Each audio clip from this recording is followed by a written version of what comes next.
नमस्कार दोस्तों, मेरे प्रेतात्मा की कहानी चैनल पर आपका स्वागत है। दोस्तों, मैं आज आपको एक भूतिया कहानी के बारे में बताऊंगा। तो कहानी को शुरू करने से पहले आप एक बार वीडियो को लाइक और चैनल को सब्सक्राइब अवश्य कर लें, ताकि आपको हर रोज एक नई कहानी सुनने को मिल सके। तो चलिए शुरू करते हैं कहानी को। आइए।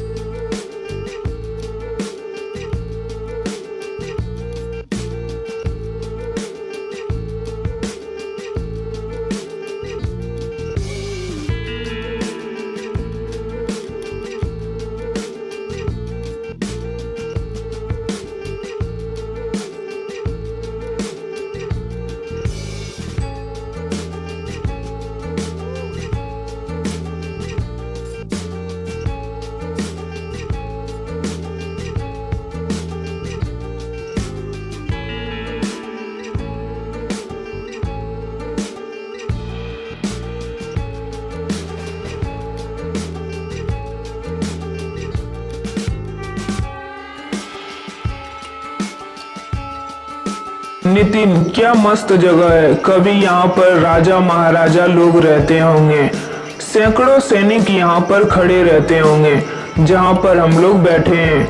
हो सकता है यहीं पर कितने लोग मारे गए हो, पर आज देखो इतना बड़ा किला खाली पड़ा है। अब यहाँ सिर्फ घूमने के लिए लोग आते हैं। दीपक, अच्छा हुआ हम लोगों ने कोई होटल नहीं लिया, और हम लोग अब आगे कहीं पर भी जाएंगे तो कभी होटल नहीं लेंगे, ऐसे ही रात बिताएंगे। कितना अच्छा माहौल लग रहा है, और इस तरह के डरावने एक्सपीरियंस करने में बहुत मजा आता है। विवेक, तो ठीक है, हम सब जहाँ भी जाएंगे ऐसे ही रात बिताएंगे, जो भी बहुत डरावनी हो, और उसमें चार चांद लगाने के लिए हम में से हर बार कोई न कोई हॉरर कहानी सुनाएगा। लेकिन वो कहानी बनावटी नहीं होनी चाहिए, सच में उसके साथ वो घटना होना चाहिए, क्योंकि हर किसी के साथ कभी न कभी डरावनी घटना होती ही है ना। नितिन, तो ठीक है। विवेक, प्लान तूने बनाया है तो सबसे पहले कहानी तू ही सुनाएगा, इसके बाद हम सलाह कर लेंगे कि फिर कहानी कौन सुनाएगा। ठीक है विवेक?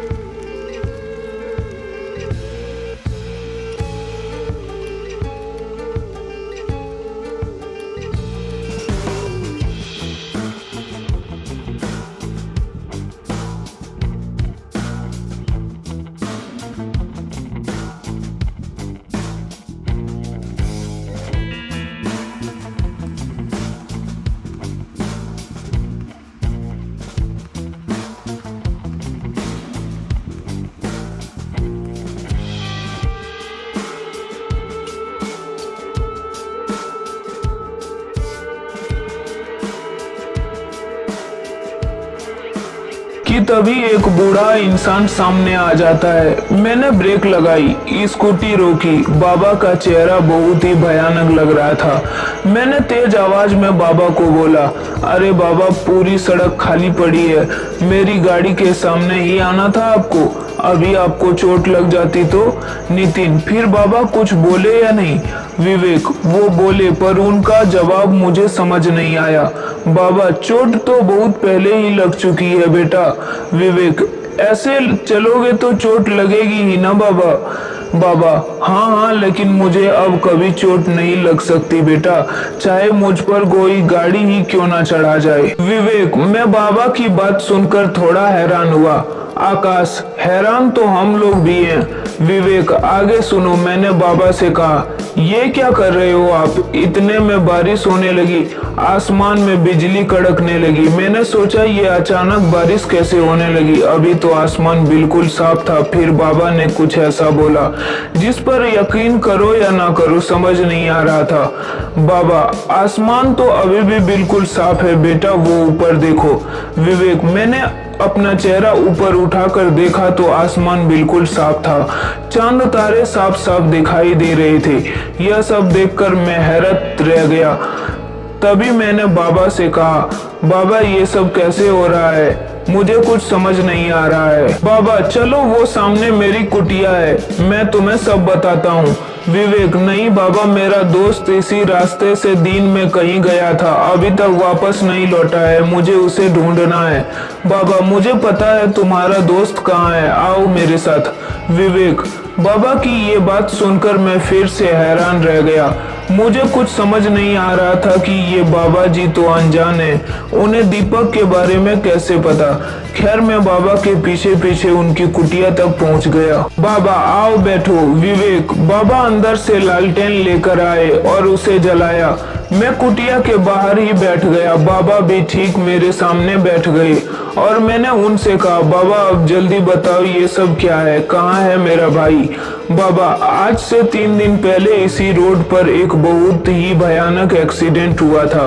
विवेक, हाँ बाबा, मैंने सुना है, हुआ तो था एक्सीडेंट, सुना है, उसमें 2 लोग मारे गए थे। बाबा, तुमने बिल्कुल सही सुना है बेटा, वो दोनों बाप बेटे थे। बेटे की आत्मा अभी भी उसी जगह घूमती रहती है। विवेक, क्या सच में? बाबा, हाँ, और उनकी आत्मा गलत आत्माओं के चक्कर में पड़कर खतरनाक हो गई है।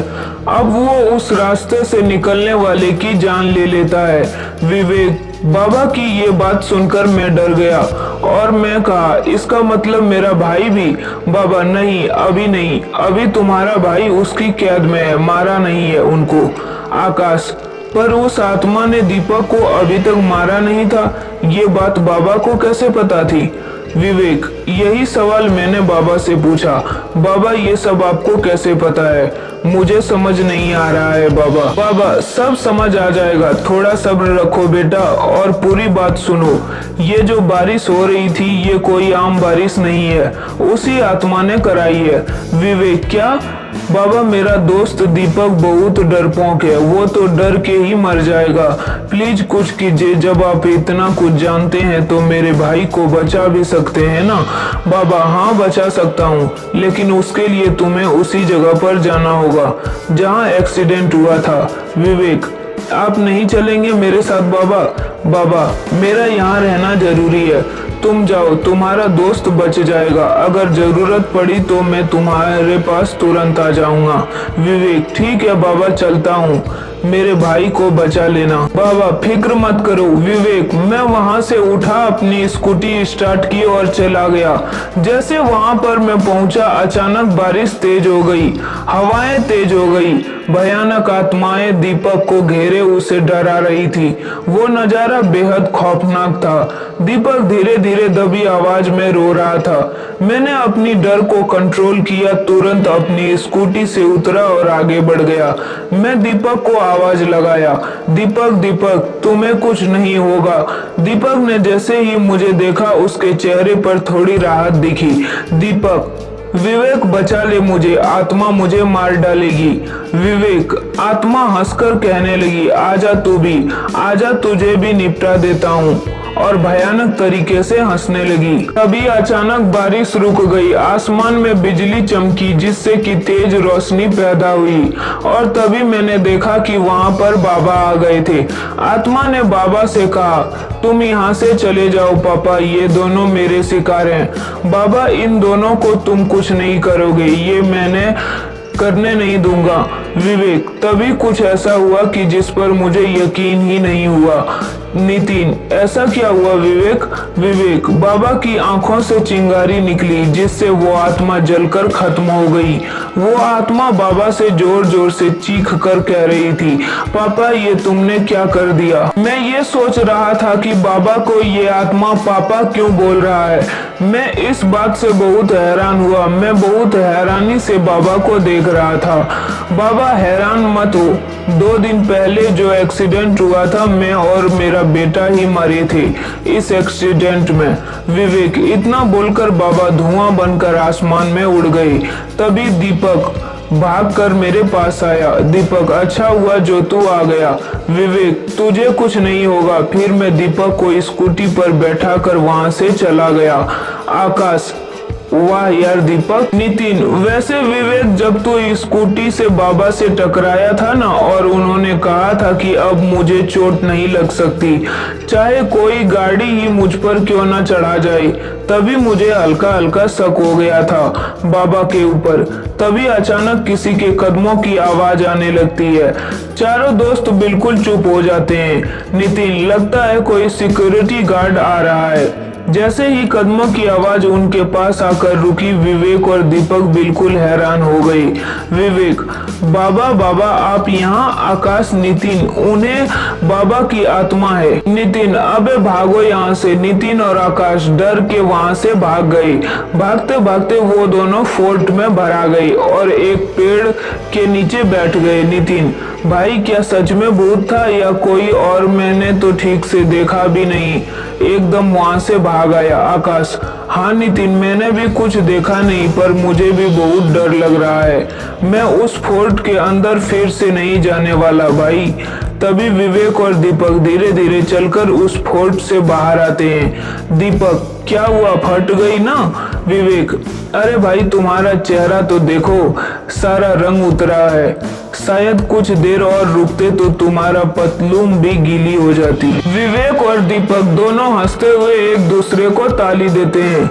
नितिन, मतलब तुम लोग मजाक कर रहे थे? फिर वो इंसान कौन था? दीपक, हाँ और नहीं तो क्या, ऐसी सुनसान और डरावनी जगह पर बैठे थे तो सोचा थोड़ी मस्ती हो जाए, और वो इंसान वहां का सिक्योरिटी गार्ड था। नितिन, और अगर इस मजाक में हमारी जान चली जाती तो? विवेक, तो क्या फिर तुम भूत बनकर हमारे पीछे डराने के लिए आ जाते? विवेक और दीपक दोनों खूब हंसने लगे। आकाश, मरने के बाद वैसे भी कोई अपना और पराया नहीं होता, भूत बस जान लेना जानता है। फिर वो चारों दोस्त वहीं बैठ जाते हैं और दूसरा दोस्त एक नई कहानी सुनाने लगता है। यह कहानी से हमें यह सीख मिलती है कि आप सावधानी से गाड़ी चलाएं ताकि किसी की जान ना जाए, और अपनी भी सुरक्षा करें और दूसरों की भी सुरक्षा करें। तो दोस्तों, आपको कहानी कैसी लगी वो हमें कमेंट करके जरूर बताएं, और वीडियो को लाइक और चैनल को सब्सक्राइब करना ना भूलें ताकि आपको हर रोज एक नई कहानी सुनने को मिल सके। तब तक के लिए धन्यवाद। मिलते हैं अगले वीडियो में एक नई कहानी के साथ।